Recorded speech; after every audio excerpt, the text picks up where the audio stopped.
লাল বাকড় তৈরি হচ্ছে সন্দীপ ভাইয়ের স্পেশাল। সন্দীপ ভাইয়ের পনির লাল বাকড় হচ্ছে। তোমার জন্য হচ্ছে এটা, ঠিক আছে। 2025-এর লাল বাকড়, ঠিক আছে। স্পেশাল করে হচ্ছে একদম কাতলার স্পেশাল একদম পনির লাল বাকড়।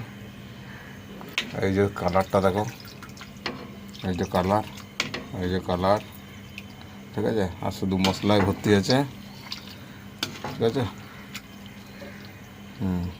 এই যে হচ্ছে একদম লাল বাকড়। সন্দীপ ভাই রাত্রেবেলা আসবেন, ঠিক আছে, ঠিক আছে ভাই। কালার ঠিক আছে তো ভাই? এই যে তোমার কমেন্ট করবে ভাই, এই যে তোমার রক্তের মতো রাঙা লাল, এই যে কালারটা দেখো, এই দেখো কালার, এই কালার।